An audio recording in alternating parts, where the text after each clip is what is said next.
So I want to start by thanking you guys for coming out today. Sometime last week we had a press conference about a missing female that was out of our city in Dearborn Heights. We have really good news today that we were able to recover this missing female, Tasia, yesterday, approximately 1:40 p.m. We were able to recover in the area of Inkster and Warren Avenue in our city, and she's safe. In order for me to get where I'm at now, I need to go back a little bit. So I'm going to go back to March 14th. March 14th is when she was in a facility in our city and she was reported missing at that point. So we had this long search for about a month and a half. We had the marshals come in along with local police departments and our Dearborn Heights Police Department Detective Bureau search for this missing juvenile, Tasia, for nearly a month and a half. We received, I cannot tell you the amount of tips that we were given. The tips were amazing. The tips came in on a daily basis to us, and it finally led us to the area of Warren and Inkster, where we were able yesterday to recover the female. So we were able to observe the female, recover her. At that point, she was brought back to the station, and she was interviewed for a little bit. She was then turned over to Children's Hospital, and we completed a sexual assault kit that was completed. And then she was turned over to CPS. CPS now has custody of her. Her family has been notified. She was well kept. It didn't appear that she was well dressed. Everything seemed like she was intact. So I can only tell you that the reason why we were able to recover Tasia is because of the help of the press, the community, because of everything that you guys provided, social media outlets, your WhatsApp chats, or whatever you guys did for us, the tips, the cards that we put out throughout the city of Dearborn Heights helped, and from the bottom of my heart, from all the members of Dearborn Heights Police Department, the U.S. Marshals, it was phenomenal work, and we only were able to recover her because of you guys, because of the help that you guys provided to us, and because of the citizens who reached out to us with their tips that allowed us to be able to locate this young woman. At this point, I can elaborate a little bit about an arrest. I can't go into much details because that person is still in custody, and we still have some things we have to do before we're able to publicly put out the name and so on. But I can tell you that she was with a 65-year-old Arab male, and this Arab male that she was has no history, nothing at all. Doesn't even have a report documented for any type of crimes in our city or any other cities. The disturbing thing about this individual is when we first received tips that she could have possibly been in this area. We received a tip that said they saw her last in this area near a car wash.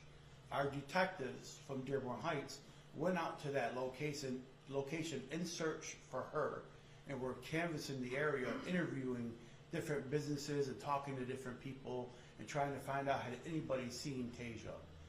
He is one of the individuals that we did speak to at the time who denied seeing her.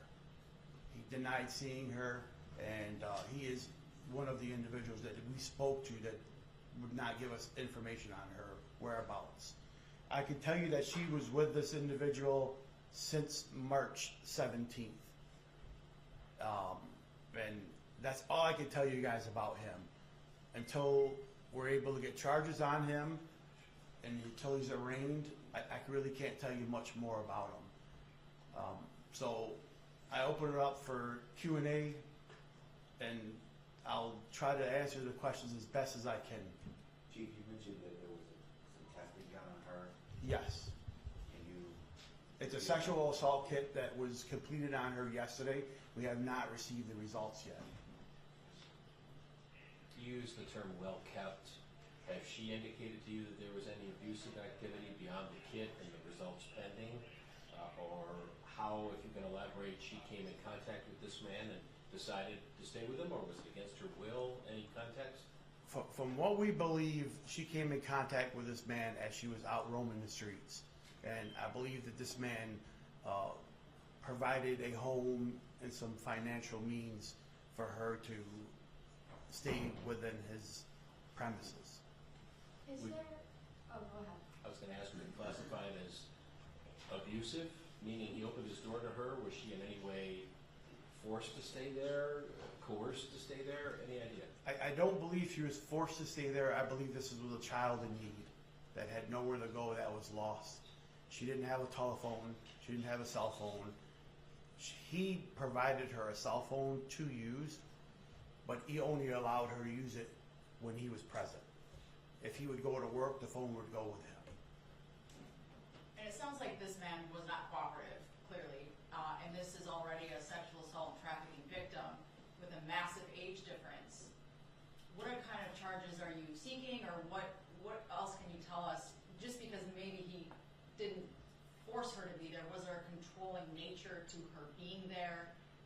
Can you fill us in a little bit more with that? He was advised of his rights. He lawyered up and didn't want to talk to us about this in particular incident. The charges that we will present to the prosecutor's office will be numerous charges. It could range from 1 to 4, 1 to 10. It really just depends on the investigation and what is provided to Wayne County and what they want to charge him with. Do you believe there was sexual contact between the two? I do. I do. Based on some of the stuff we collected at the scene, I believe there was. So he has declined an interview with investigators? He does not want to speak with us. He was given his constitutional rights and he wants an attorney, which is his right. Have you found any indication that he had met her before this?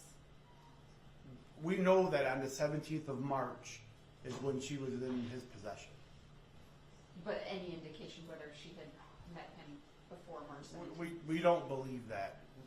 We don't believe that. We believe that she was just a young lady that was walking the streets that had no money, had nowhere to go, and she came across this man, and this man provided all those services for her.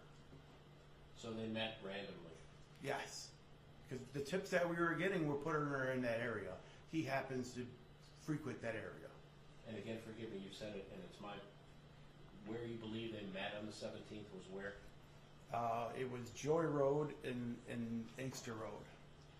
Is there an establishment there of some type, or just where she was walking? There's an establishment there. I'd rather not say because the business owner has nothing to do with this, but yes. Is there any chance she'll go back to Vista Maria? No chance of that.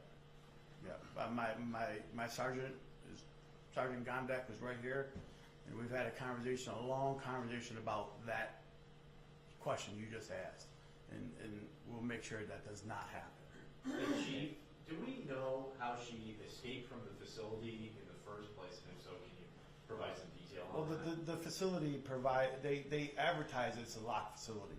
It isn't. There's juveniles that leave that facility all the time. There's been times where they pull the fire alarm and then they escape through the woods and end up in the city of Detroit. So there could be numerous ways that they get out of that facility, but it's not a locked facility. And since we're on the topic of Vista Maria has reached out to our command staff and is requesting to have a sit down with us that we will provide them sometime next week to find out if we can figure out what's going on over there and maybe involve the state and try to figure out if we can secure the facility so we don't continue to keep having these problems. Sounds like you're a little frustrated with the state of things there. Yes, we really are. We really are. There's a lot of problems up there for our officers. We spend too much time up there. There's a lot of citizens in the city of Dearborn Heights that need our services, and most of the time we're up there dealing with their issues. Can you elaborate? I appreciate the investigation is still ongoing and no charges, etc. But when you just referenced Vista Maria right there and said, no way, are we going to let her go back there? Can you elaborate why? Was she abused there perhaps? Is it just because it's not controlled as you think it should be? Or can you give us some context? I mean, it's definitely not controlled like it should be. We do have some ongoing investigations there, and she's a part of one of them, but there's several other juveniles that we have investigations that are going there that involve staff members, involve other juvenile females that are at that location. So that's the reason why we don't want her there. Plus, we don't want her there because she knows how to get away. Well, was there a reason she left? Meaning, was she trying to leave and get away from someone? Without me getting too much into it, there's a possibility, yes. Chief, where are you at with the individual that you were investigating that's not cooperating? Where are you at with that investigation? He's in custody. Information? He's in custody. Okay. He's here in our station. We have, like I said, we've conducted an interview with him, or tried to. He does not want to speak with us unless his lawyer is present. At this point, we document what we have. We try to gather as much evidence as we can, and then we submit our warrant package to the Wayne County prosecutors. And at the end of the day, it's the Wayne County prosecutors that reviews it and comes back with the charges. One more question for me. When your investigators interviewed Tasia, what was she like? What kind of mood was she? Was she scared? Was she emotional? You could just tell she was kind of happy that she was in a safe environment. 16-year-old girl, really, kept to herself. But we really don't go into much detail and try to ask a lot of questions. That's not our responsibility. We just want to make sure she's safe and she knows that we're there for her.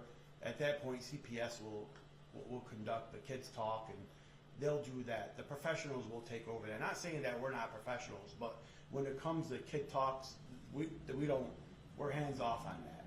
We allow them to do that. Are you able to share where she is? I mean, you said CPS custody, but with a foster family, a facility, or if it's appropriate to share where she is now? Honestly, she's with CPS. I don't know where they have her at.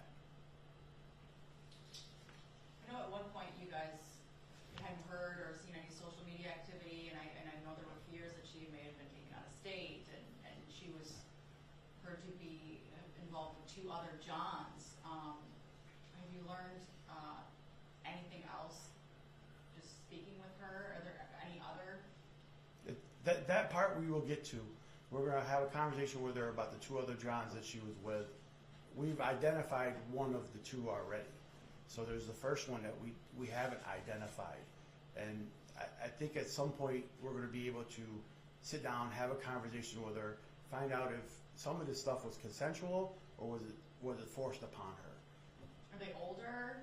Is it could there be charges? I mean. Yes, for sure. Yeah, the second guy that we identified is in his mid-30s. The first guy that we haven't identified, we don't even know who he is. Other than the vehicle and a brief description of the direction he went, we don't have much on the first guy. What's your reaction just to this girl and what she's been through? And I mean, I was excited yesterday when I found out that they were able to get their hands on her. It really was. It was a good day for us.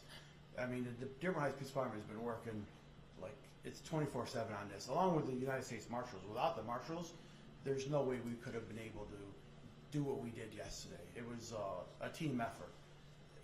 The Marshals are just not the Marshals. They have other local jurisdictions that are involved with the Marshal, the state police, local jurisdictions that are assigned to their task force units. It was a great team effort, but it was really the members of the Dearborn Heights Police Department Detective Bureau who led this investigation, who was out there. One of my sergeants recently came in the room because I gave him a different assignment. And then he got upset that I gave him an assignment when I knew he was looking for the missing. And then he was like, hey, Chief, I'm trying to find this missing. Could you allow me to put this on hold for a minute? And yeah, I did. But I mean, these guys took away from their family. There's one of our lieutenants had soccer practice. He's a soccer coach. He ended up forgetting that he was coaching because he was out there looking for this, for Tasia. So these guys spent a lot of their time, neglected their family to find Tasia, and it was a great outcome for us. Phenomenal job by the members of this department. Following up on that question, though, and I have not followed this story as closely as others, but what I'm after is, we hear a lot about human trafficking. Yes. I'm interested from your perspective where you sit now. I mean, from what I'm piecing together if she was a potential sexual assault trafficking victim, ends up in a facility where potentially she was abused again, out on the street, encounters a 65-year-old person who potentially abuses her again. I mean, when you look at that in the broad context, it sounds like somebody who's fallen through. It makes one wonder, not to assess blame, where family has been, those types of things. Yes. What is the story here culminating with her being found following this latest disappearance? Yeah, you know, I can tell you that she has a history of running away. So, I mean, for me to sit here and judge her family, I really don't know her family. Fair enough. You know, I could read on paper what she's done in the past, but it would be wrong for me to sit here and judge her father or mother, anybody like that, her uncles, because I really don't know what's going on in the home. I could just tell you about her. But should we not infer that she has been abused throughout, prior to, potentially at the facility, and then again, potentially here? Yeah, I Or agree. should we not be making this type of connection? No, you can make that connection. That's why we have the kids talk. That's when the truth will come out. You know, those are the professionals. Those are the ones that sit down and have the right tools in front of them to get this young woman to confess to some stuff that's been done to her, or some stuff she's done consensually. You know, like I've told you before, it doesn't. You know, it could be sexual. It could be consensual. It could have been forced upon her. If we sat here today, I mean, look at the optics. You have a 65-year-old man who's got a 16-year-old girl in his home. I mean, does that, 16-year-olds can't consent, though. does it sound consensual? Does it sound like? But you know, teenagers cannot consent by law, correct? if you're 18, correct, you But can. she's not 18. She's not 18, yes. So, yeah, she was basically held, you know, without her consent. But to be clear, and I'm not trying to grind it, a 16-year-old cannot consent. No, she cannot.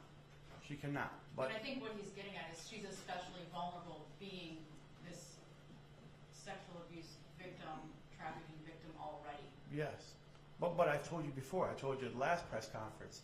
It appeared from the video that the individual who drove by, who we call a John, was just didn't drive by and just, you know, stop and begin a conversation with her. There was some indication from her to him to stop. Now, was she trying to obtain some money, a ride? Did she think it was her uncle? Did she think it was someone she knew? We don't know. But it wasn't like he drove by, he stopped, rolled out his window and said, hey, get in the car. There were some signs from her like, hey, I'm available for a conversation.